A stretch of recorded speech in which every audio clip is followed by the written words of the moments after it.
kind of a lovey-dovey relationship between ARVN and the U.S. here. For example, the U.S., who has the first shot at this tribesman thing, remove any 4 insurgent pieces total from spaces with irregulars. I'm assuming that's good for the U.S. in general because, well, one, it's removing insurgents, but also they have the first shot at this event. So usually that's the best thing for them. But it seems a little weird because what I actually ended up doing was getting population under control. Here and here. 4 more points of population. Now that's really good for ARVN because ARVN's been wanting more 2-point population areas to siphon more money off or to grab more aid or whatever. That's been kind of their goal here.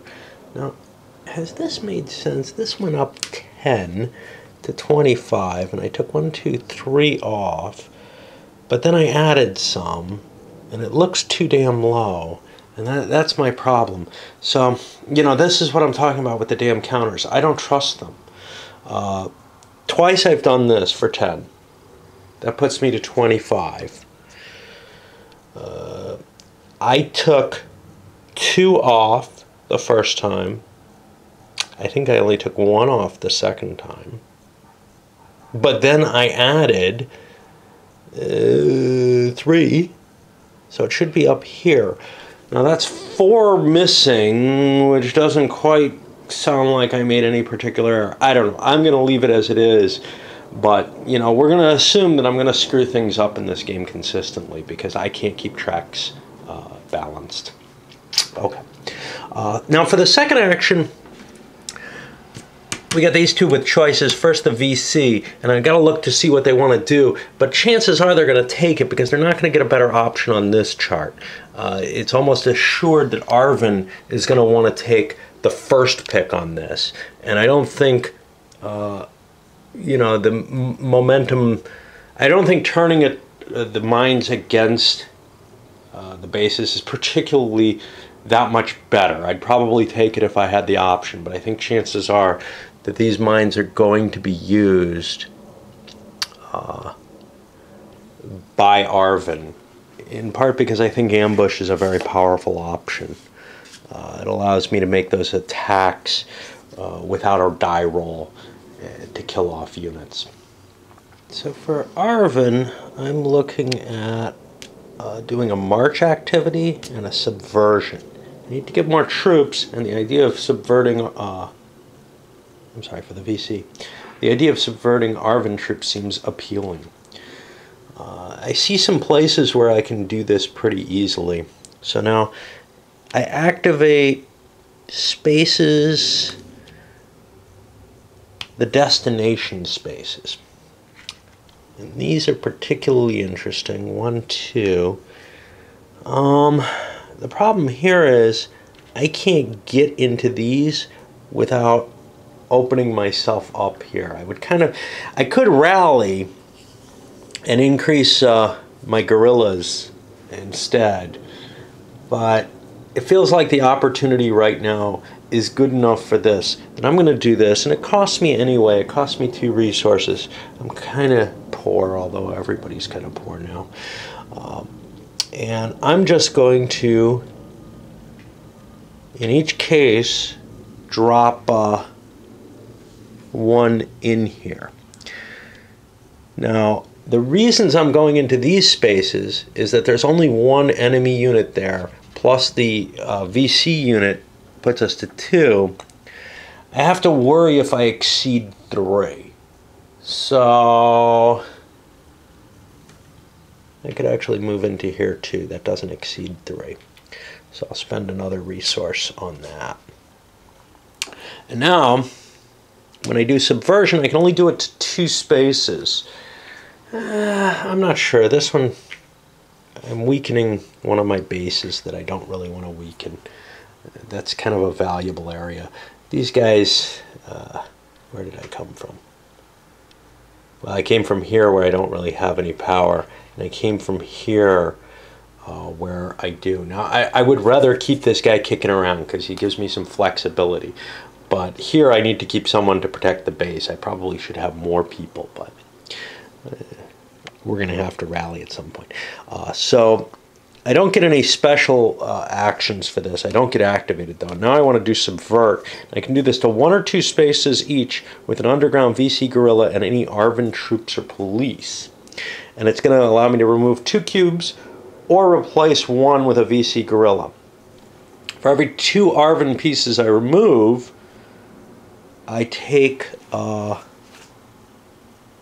a patronage. Now, I think remove is different from replace, so it would only be if I wiped these guys out that I would take his patronage away. Am I worried about his victory conditions? Yeah, I'm a little worried, but I'm doing this largely because I want people. And I can put these in here to indicate these are my 2 places. I'll put these here, and coin control disappears from 2 population areas. Who has control? He does. So that does reduce his victory point value as well. Note I don't get any kind of VC control. It's the NVA who's interested in control on this side. That puts this here. This does not get a bonus. Flips over. The claymores are the next option. And we got a coup card coming. Now this one's going to be a failed coup. ARVN's going to lose 1 in 3 of its cubes per space, rounded down.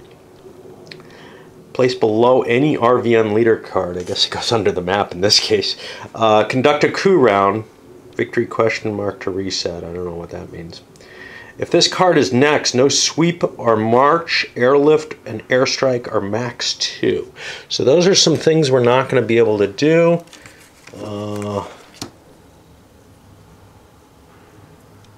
This will go here. I'm looking for the monsoon. We have a monsoon right now. I don't know how to mark that particularly, but I'll put it on this card just to help remind me, hey, there's something going on. And coups are important because that's where we're going to get into our economic side of things. This is something I didn't go over in the rules because, again, I didn't really want to do, I didn't do the rules really. I'm going to cover it in play instead. So when we hit that, first we check to see if anybody wins. If they've gotten their point values when the coup card comes up, they win the game at that point. You can't just win by pushing your value over. You have to wait until a coup card comes up to trigger the victory. Then we're gonna any unsabotaged LOCs get sabotaged, where there's guerrillas get sabotaged. Coin controlled spaces in Laos and Cambodia will end up losing the trail. And now this would be an important time. If the U.S. had troops in Laos or Cambodia, they would have to pull out at this point or else suffer. And ARVN too to some extent, although less. Okay, here's the important thing is the value. You add aid to ARVN resources, then add the economic value of all LOCs that have no sabotage, and that's basically the population value, I believe. Maybe it's 1 plus population. Let's see, 1.34. No, that's the economic value of all the LOCs. Now where were we?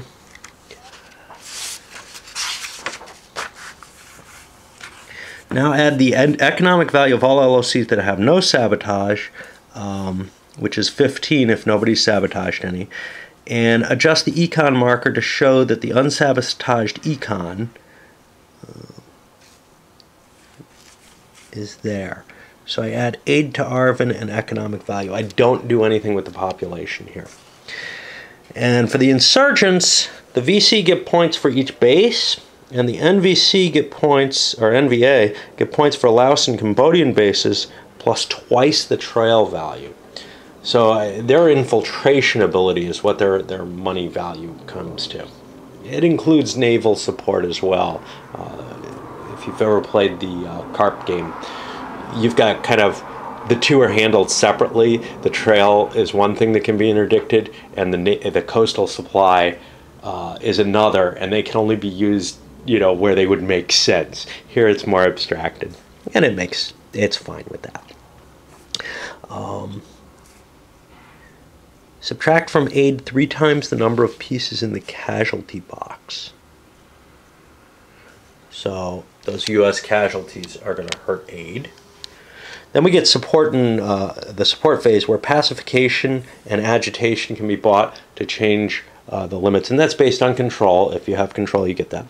Then we have a redeployment phase. All the U.S. and ARVN pieces pull out of Laos and Cambodia. ARVN's then allowed to move its forces to rebase, I don't know where they go, to any cities without NVA control, any U.S. or ARVN bases, or Saigon.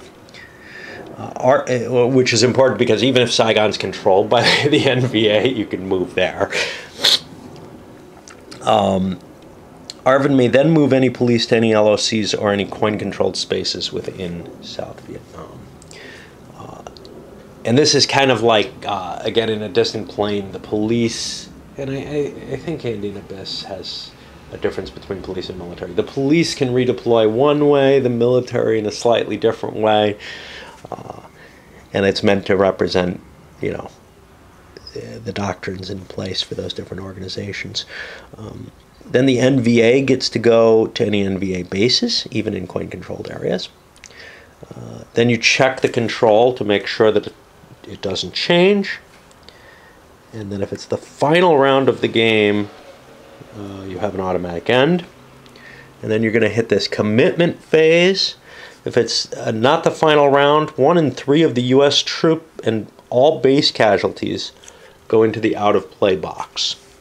Harder to bring back into the game. You can see, I mean, the game starts with a bunch of U.S. out of play. That's just, the U.S. isn't committed to this yet. The U.S. then can move up to 10 troops and 2 U.S. bases among the U.S. available box, any coin-controlled spaces, LOCs in Saigon. Okay, note this. This is my only way in the base rules to pull units off the map. And pulling units off the map is how I kind of win. But I've got to do it at the beginning of the coup cycle. I've got to make the decision I'm not going to support Vietnam as heavily. This is really tough. Most of the games, I don't feel like I have to make these decisions, even in a distant plane, which has similar kind of, you know, commitment ideas where you want to withdraw your troops. You can withdraw your troops at the end of the turn and say, you know, as the coup's coming, and say, I win. You know, that's usually how you do it as the coalition. Here, though, I've got to pre-plan this, and that's going to be really hard to say, yeah, we don't need these troops. You know, I can pull them out. Because obviously, if I throw another 10 out of here, I'm way up here. Then what's going to happen?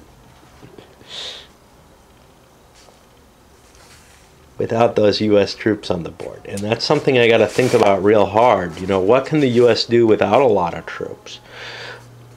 Because I might be able to do significant things with a small force. And I actually kind of like that idea, rather than going in too heavily. I certainly don't particularly want to throw lots more troops in. I don't want to go in big as the U.S. actually historically did. That's just not my nature. Okay. And then after that, we're going to go to what?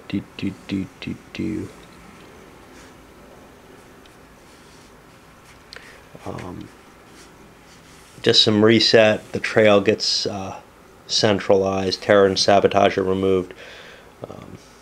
Guerrillas and special forces all go underground automatically. Any momentum cards are going to be discarded. Their effects are going to be discarded. We have one right here, don't we? No, this is a capability. That stays for the game. Unless removed.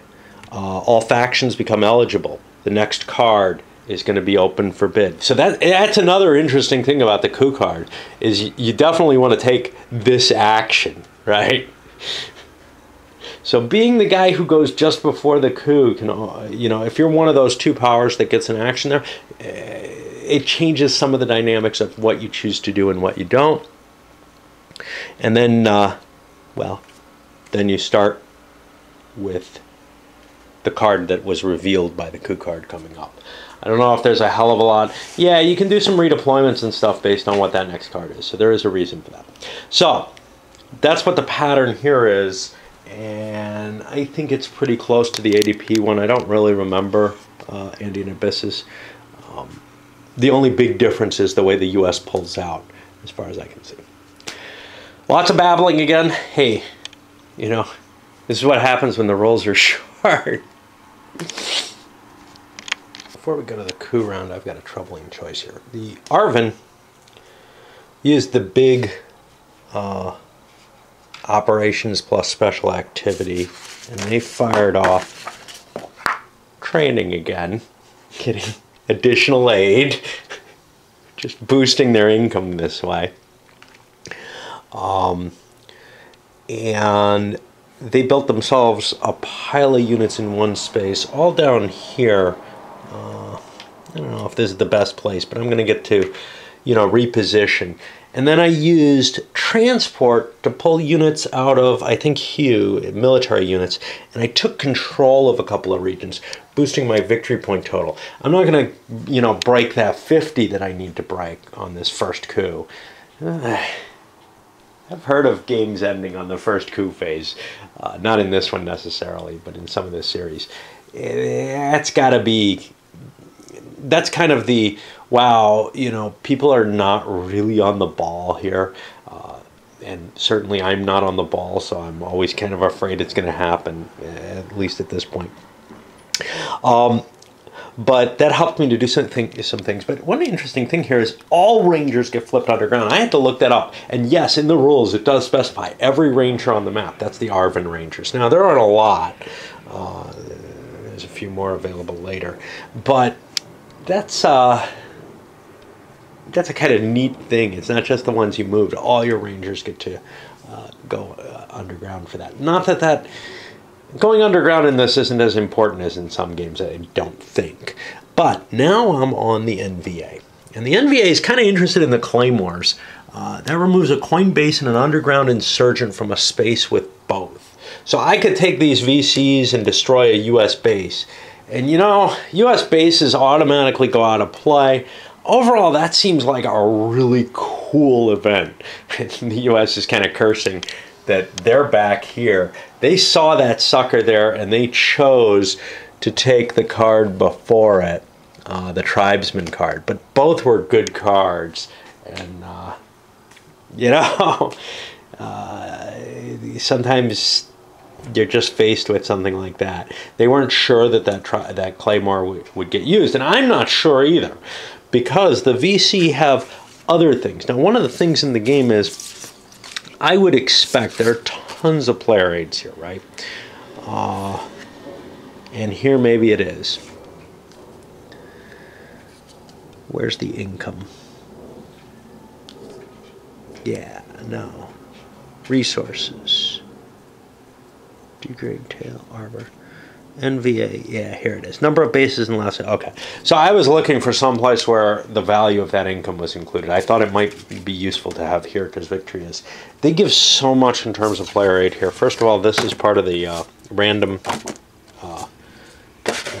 bots, and then there's 2 copies of these which give bots for every possible player, so you can play whatever combination you kind of like. Obviously, you wouldn't want to play like, well, I don't know, maybe you would want to try playing, say, ARVN in US and let the 2 insurgents, you know, be bots as 2 separate players or whatever. That could be an interesting game. And then one of these sets for everyone, which is really necessary. You do need to be able to see what everybody can do to kind of get a feel for the game. Now, when I'm first starting out here, I don't have that feel. But as I get further on, I'm going to be more and more, you know, as I get used to what I'm doing, in an opposed game at least, I start then paying attention, okay, what can my enemy do to me? That becomes very important. Where is he going wrong? Where are the threats that I'm not, you know, aware of just yet, but maybe that he's building up? Maybe he's not going wrong and he's setting up for something, whatever. Anyway, do I want the event, or do I want to do what would help me prepare my income for next turn, which is really the rally issue. I'm only going to be able to do a limited ops for this, which means I could only do it in one area. And it would cost me 1 resource plus 2 more to improve the trail, which I actually don't have. Which probably takes the value of it out, and I think I'll take the event. So I remove a coin base and an underground insurgent. Okay. Let me make sure there are no other U.S. bases, because it's U.S. I want to hit that are vulnerable. So this is what I'm going to do. I'm going to kill a U.S. base, and I'm going to drop that there. Now, we'll recharge these as if it's a normal turn, but now we're on the coup phase. I don't know where to keep that thing. We go here. This goes forward, and I believe I draw that before I go into the coup phase.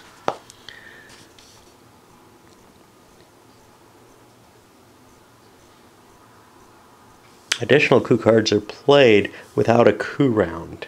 They just take their coup effect. So it's possible you'll have less scoring rounds than you might think if the 2 coup phases, if 2 of the coup cards end up stacked together. Reset. Play the next card from the draw deck and reveal the draw deck's new top card. This is what I don't know. Is this hidden right now?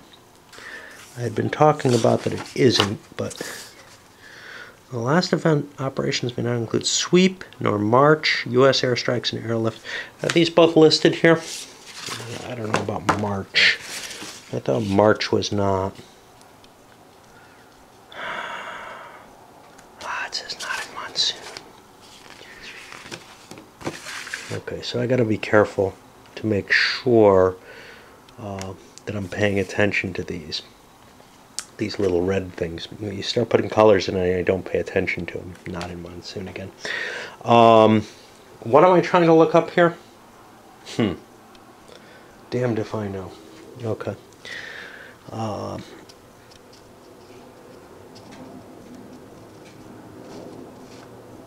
If playing the coup card, first carry out any immediate instructions on the card, then place the card in the box, ARVN leader, finally conduct a coup round.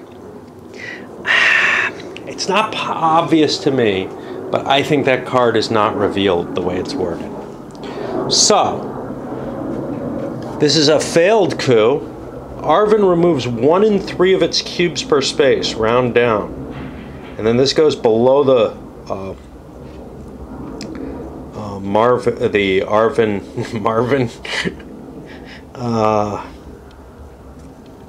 leader. Well, so it's going to count as one of the cards for activating these suckers. I need to do that 1 in 3. Now, it's just all cubes. And to me, police and troops don't seem terribly different. Now, I should have been more careful here, knowing that this was going to happen. There's only 2 cubes here. There's 6 here, so I get to lose 2. I'll take 1 in each. I think it'll give me more flexibility. Oh, I'll get rid of a cop. I'm not sure which ones are good and which ones are bad, so I'm trying to maintain a kind of a balance between what I'm losing, although we lose 1 here. I seem to be losing more cops. Now I have a huge pile here. I'm going to lose 3 pieces here.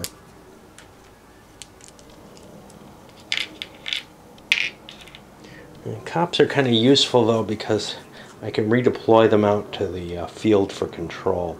I remember something about cops being the only things that count for something. Hold on. Their pieces combined include. I think it was here actually, but I have no idea what it was. It was something that you need police for pacifying, I think. But maybe you need both, right? You need ARVN troops, police, and coin control to combine it. You need, and that's actually what I'm remembering. You need this combination of the troops to handle real threats and the police to handle the everyday situation. So you do need kind of a balance between them. I I couldn't have left troops there. There were none available, so I think this is what I'm going to go with. I can always do more training. That's fun. I'll have the same guy and keep pumping aid up. All right. Let's take a little break before I come to this. Let's work our way through the coup round. You know, I haven't mentioned this. I mentioned early on, hey, I'm sure there's a lot of, you know, rules introductions and such now. I see Mark Herman did a tutorial, and if you're trying to learn the game as opposed to just, you know, viscerally enjoy my frustration, that's probably the best way to go about it if you're interested in a video to learn the game from. I don't work that way. You're seeing what I do and how painful my processes are to get a grasp on the game. Okay, so the first thing, we got to sabotage where there's insurgents on the roadways, on the lines of communication. I'm going to call the rivers roads too. There's only really part of the Mekong that's not anyway, but there's no one on those, so that's not going to happen. Oh, we have to make this victory check, right? Nobody won. I should be recounting everything, but I'm going to have to do that again in a moment, so I don't think that's too big a deal. The only thing that I really need to pay attention to is probably the aid marker here, and I have no way to count that. That's a process that we've lost track of, perhaps. I don't know what these are. These are event card things, but they're not the normal ones, and I don't know why they're small. Because they're not capabilities. Okay, now the trail would get degraded by coin control. That's not the case here. And then we figure out the earnings for ARVN, which is going to be the resources plus the economic value. Well, the economic value is 15 because nobody's hit. And what is the resources? Well, we can mark the economic value at 15. The resources is at 0, so we pump that up. Now I think we're going to get some aid here too. Minus the econ value of any assignment in this. Add aid value to ARVN resources. I forgot to do that. Okay, aid is a lot though. I've got that pumped up to 26. So we're at 41 resources. The actions I took with the training, pumping up aid, those have made the ARVN very, very wealthy for now. And I'm kind of looking at, geez, if I can get this sucker off, this is going to be kind of impressive. It increases the ARVN resources, increases aid, and it pumps all my troops into play. This is what I'd really love to get it activated. The problem is, of course, the U.S. might be interested in intervening. They have their own interests, but they're also interested in diverting the most of the power over to the ARVN as possible. So leaving troops out of ARVN and getting this played only helps the U.S. as well. Okay, how about the insurgents? The VC bases on the map. Well, we got that here. That's 4.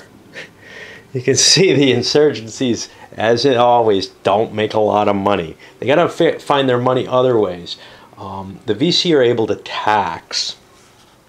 The NVA gets Laos and Cambodia's bases plus twice the trail value. That's also not a huge amount. I have no bases in Laos and Cambodia. Ow. And twice the trail is only 2 points. Where is my base? Ah, it's up in North Carolina, yeah. That would be a good place.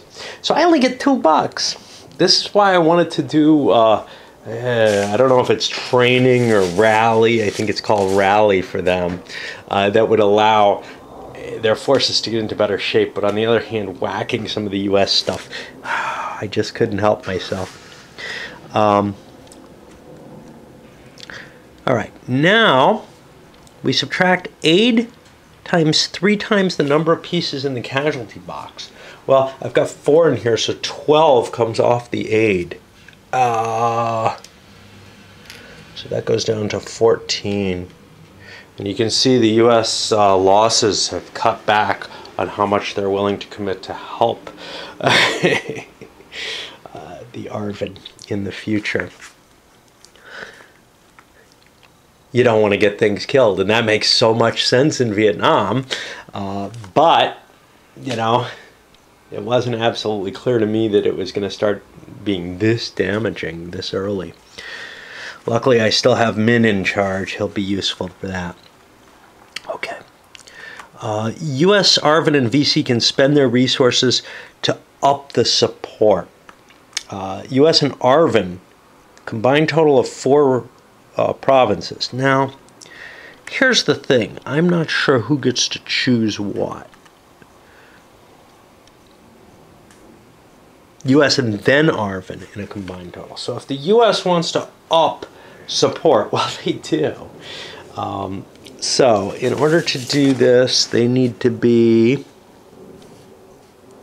provinces or cities with coin control police and the pacifying factions troops. Every 3 ARVN resources removes a terror marker or shifts the space. Okay, well, these are valuable areas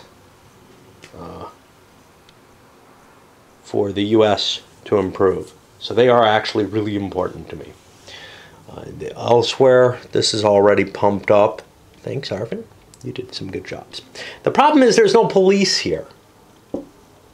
I need to get ARVN to agree to put cops in to control the situation. I'd like to improve some other things, though. So I've got Kon Tum, Da Nang. See, I can't guarantee that ARVN's going to spend on this all their money.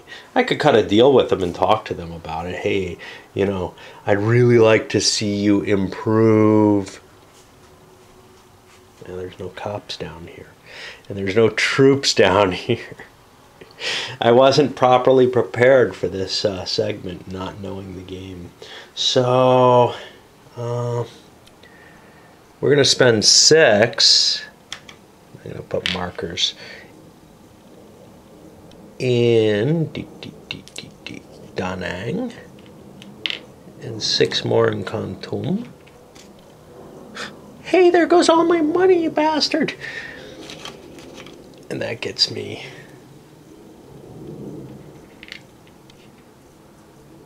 four more support. What are you doing? What are you doing? Hey, hey, hey! Anywhere else the U.S. can do it. I could up things here, but I am already at the top. I could up things here. That's a 3rd province that I can do it in. I'm only allowed 4. I'm going to do that because Saigon's so damn important, right? Anything special about Saigon here? I know there are some places where Saigon's particularly important. I'll spend 3 more in Saigon to up that, and that gives me 6 more support. Look, I'd have won the game. Anywhere else where I got troops and police, not that is under control. And at this point, ARVN's not really willing to help much. Do they want to increase support? They can pacify 1 thing left.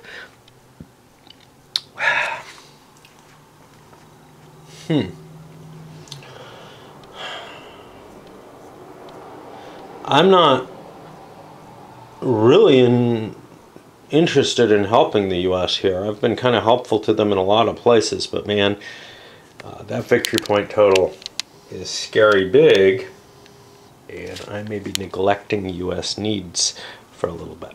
Okay, so now, agitation. VC can spend resources to encourage opposition in up to 4 spaces with VC pieces and no coin control. Cost 1 resource each to remove a terror marker, or once terror is gone, to shift the space towards active opposition. I'm allowed to do this in up to 4 spaces. Let's take these off. These damn things are too slippery for my hands. Okay. Well, with what? No coin control and VC spaces. So these guys are all, this is the iron triangle here.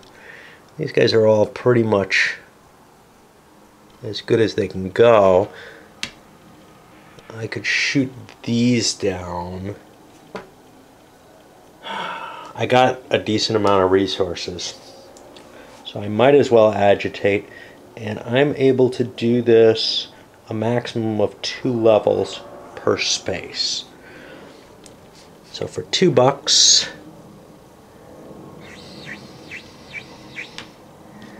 this goes from passive support to passively opposed. That loses a point for the Americans and increases 1 for opposition. 2 more here to do the same thing. There goes a point for the Americans. Now note, these aren't, you know, a zero-sum game. Once it's down to no support, it no longer reduces the American situation. Once it's down to opposition, it starts increasing. So each person has their own goals. They're just contradictory. They're not coming off the same point total. Now, nobody's interested in support over here. There's boxes for it, I guess, but I don't know why. There might be things that require support, but I can't think of anything, not knowing very well. So that's going to be all that I do with them. And now we go to redeploy phase. Redeployment happens without adjusting coin or NVA control until afterwards. Laos and Cambodia. All US and ARVN in Laos and Cambodia come out. Well, that's not happening. ARVN can redeploy its troops from line of communications in provinces without coin bases.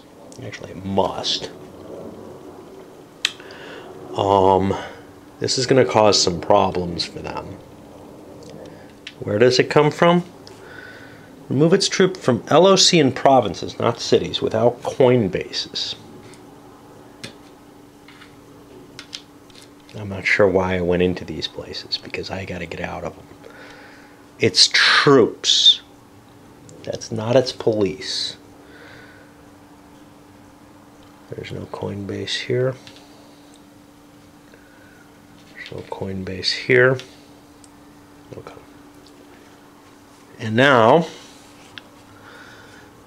any other ARVN troops can move to cities without NVA control or to any US or ARVN bases or Saigon.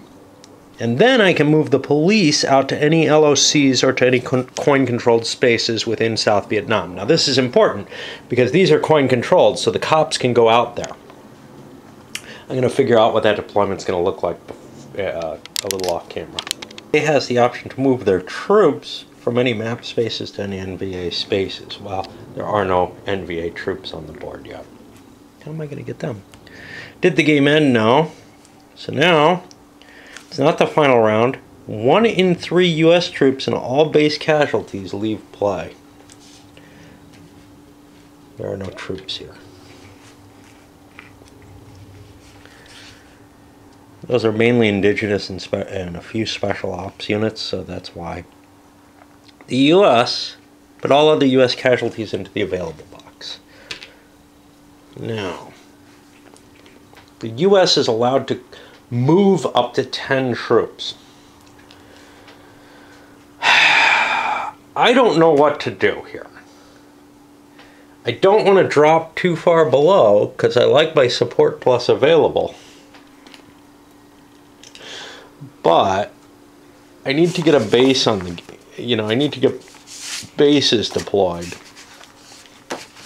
So I may need to do something. How do I get bases?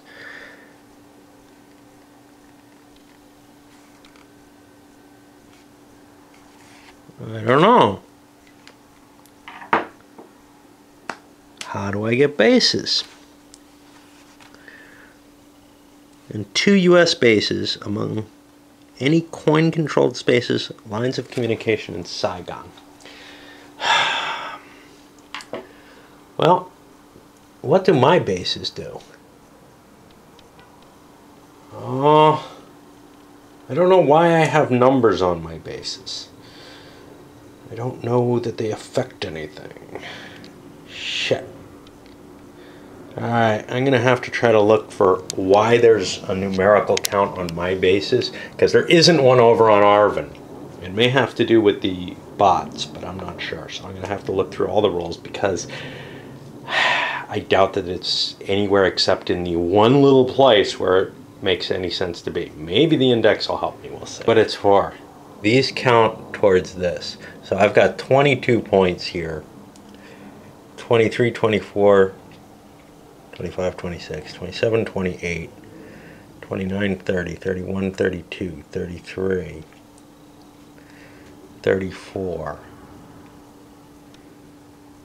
46, 47, 48. Sounds like 49 to me. I wouldn't be shocked if I'm off by numbers, but I want to recount again. So 22, I hate counting, 23, 24, 25, 26, 27, 28, 29, maybe I missed this one, 30, 42, 43, 44, 45. And I come up with completely different numbers this time. Boy, I hate counting. Let's do it again. 22. 23, 24, 25, 26, 27, 28, 29, 30, 31, 32, 33, 34, 46. This is sounding like the last time, the first time. 46, 47, 48, 49. I'm assuming I'm 1 point off. That sounds believable.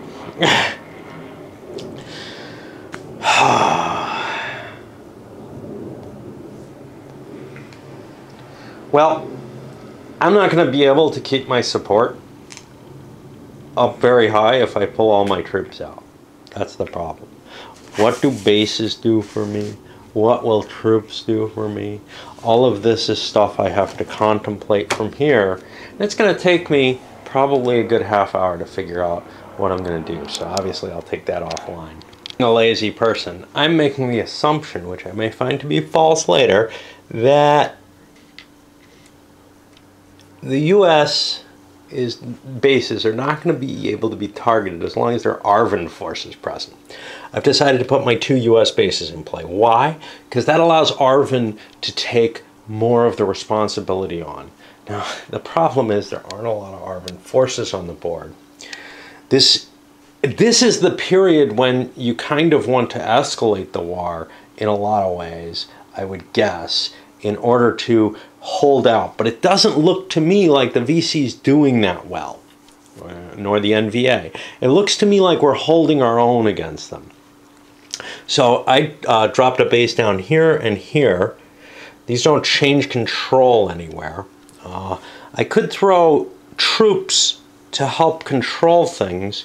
For example, down here, maybe I want to do that as well. I've already marked that marker. I'm clever enough to have done that.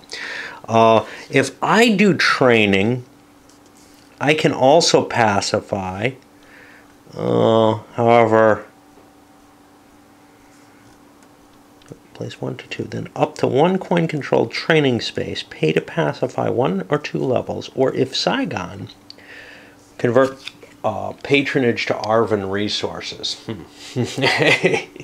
Stealing the patronage is a good way to piss off ARVN and start making them very angry with me. Of course, they've got a pretty good rating right now, and I've got to kind of worry a little bit about that, but I'm in position where I can do that training in Saigon because I have that base there. So I'm not terribly worried about that. What about pacifying? Pacifying can increase things. These are valuable areas I would like, this one especially, that I would like to see pacified. To do so, I need troops. I am going to actually up my commitment and putting troops here and here in the 2-point areas. May not be optimal. That drops my available by a couple more. But I just feel like I want to get some American forces down there into the Delta. Okay, so now we're on the reset step. If the trail is at 0, it goes up to 1. Now it's at 1. Remove all terror and sabotage. Flip all guerrillas and special forces to underground. So basically just, you get back to a game start type position with this, which is cool because the scenarios always start in a game start position, not in some kind of position where two people have used up their abilities. So it's meant to represent the different years. So each coup card is kind of a different year. And because, of course, the government was that unstable. Place any momentum cards that were in effect on the play. Their effect doesn't take, this is a capability, so it's not an issue. I gotta remember what the hell this is. And a VC rally in a space where VC already had a base may agitate if support phase. VC's got to remember what they can do. And the problem is, I've got these two cards. One of them, you know, is a may play at some point, and the other is something else. Although I could hide these, but then I won't know when they're effective to be played. I have the suspicion that as soon as there's an opportunity to play most of these, I'm going to want to do it. Mark all factions eligible. Play the next card from the draw deck and reveal the draw deck's new top card. So I think that's how this is supposed to be done. And now we see what we got here. Both of them are going to be ARVN then US. Fact-finding US sends study teams to US pieces from out of play to South Vietnam. So I can throw additional pieces here. That could be bases, which I find more valuable perhaps. But maybe that's not what I want in Vietnam. Or transfer a die roll from patronage to ARVN resources. Well, here's the thing. ARVN really doesn't want this done, and they may actually want to avoid the event from happening. Duped. This is the other side. Remove support from a coin-controlled city outside Saigon. Patronage +4 or VC resources +4. Ooh, yummy. There's lots of patronage. I may want to take the other side of the event. Green Berets, elite trainers place 3 irregulars or 3 rangers in a province without NVA control. Set it to active support. That's sweet.